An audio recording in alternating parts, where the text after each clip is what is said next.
ബസ്സിൽ വെച്ച് ലൈംഗികാതിക്രമം നടത്തിയെന്ന ആക്ഷേപത്തെ തുടർന്ന് യുവാവ് ആത്മഹത്യ ചെയ്ത സംഭവത്തിൽ പ്രതി ചേർത്ത യുവതി ഒളിവിലെന്ന് സൂചന.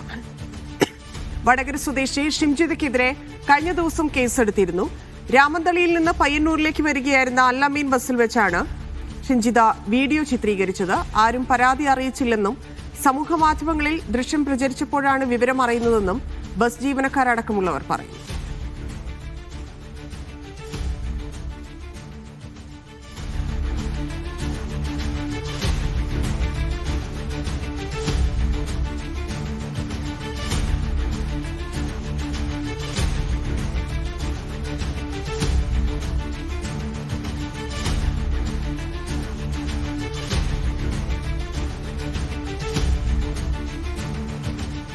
നമുക്ക് അവർ പരാതി തരുമോ, നമ്മുടെ വണ്ടിയിൽ ഒന്നും അങ്ങനെ സംഭവങ്ങളില്ലാത്തതുകൊണ്ട് നമുക്കൊന്നും അവരൊരു ഒന്നും പറയുമോ, അങ്ങനത്തെ ഒരു അനുഭവം ഉണ്ടെന്ന് പറയുമോ നമ്മൾ ചെയ്തിട്ടില്ല. നമ്മളിത് അറിയുന്നില്ല, ഈ വണ്ടിയിൽ ഇങ്ങനെ നടന്നൊരു കാര്യം നമ്മൾ അറിയുന്നില്ല. ഇപ്പോൾ എല്ലാവരും അറിഞ്ഞതുപോലെ തന്നെ നമ്മൾ വാട്സാപ്പിലൂടെ ഫേസ്ബുക്കിലാണ് രണ്ടാമത്തെ ദിവസമാണ് ഇത് അറിയുന്ന കാര്യമായിട്ട്. റെയിൽവേ സ്റ്റേഷനിൽ നിന്ന് ഒരുപാട് ആൾക്കാർ ഒന്നിച്ച് കയറുന്നത്, 10-40 ആൾക്കാർ ഒന്നിച്ച് കയറുന്നതാണ്. എന്ന് പറഞ്ഞാൽ ഒരുപാട് ആൾക്കാരുണ്ടാകുമ്പം CCTVയിൽ കാണാൻ ചാൻസ് കുറവാണ്. നന്ദഗോപാൽ ചേരുന്നു. നന്ദഗോപാൽ, ഈ ഷിംജിതയെ കുറിച്ച് ഒരറിവുമില്ലെന്നാണോ അറിയുന്നത്?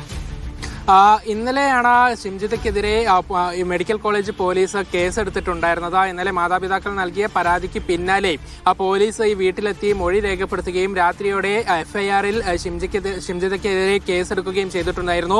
ആത്മഹത്യാ പ്രേരണ കുറ്റം ചുമത്തിയായിരുന്നു കേസ്. പക്ഷേ ഈ കേസിന് പിന്നാലെ ഇവർ ഒളിവിൽ പോയി എന്നുള്ളതാണ് പോലീസ് നിഗമനം.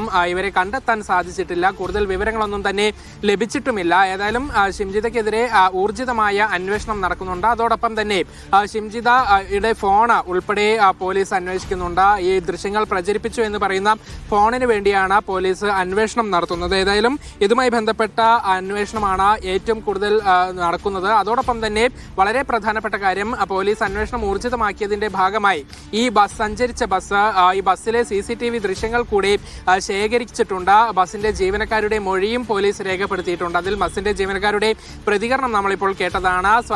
അസ്വാഭാവികമായിട്ടൊന്നും തന്നെ അവിടെ നടന്നിട്ടില്ല, മറ്റ് പരാതികളൊന്നും ലഭിച്ചിട്ടില്ല എന്നുള്ളതാണ് ബസ് ജീവനക്കാരുടെ പ്രതികരണം. ഏതായാലും ഇതുൾപ്പെടെ ചേർത്തുകൊണ്ടാണ് പോലീസിന്റെ അന്വേഷണം നടക്കുന്നത്. അതേസമയം ഈ ബസ് ജീവനക്കാരുടെ പ്രതികരണവും വന്നിരുന്നു. അതിന്റെ വിശദാംശങ്ങളുമായി വിജേഷ് ഗോവിന്ദൻ ചേരുന്നുണ്ട്.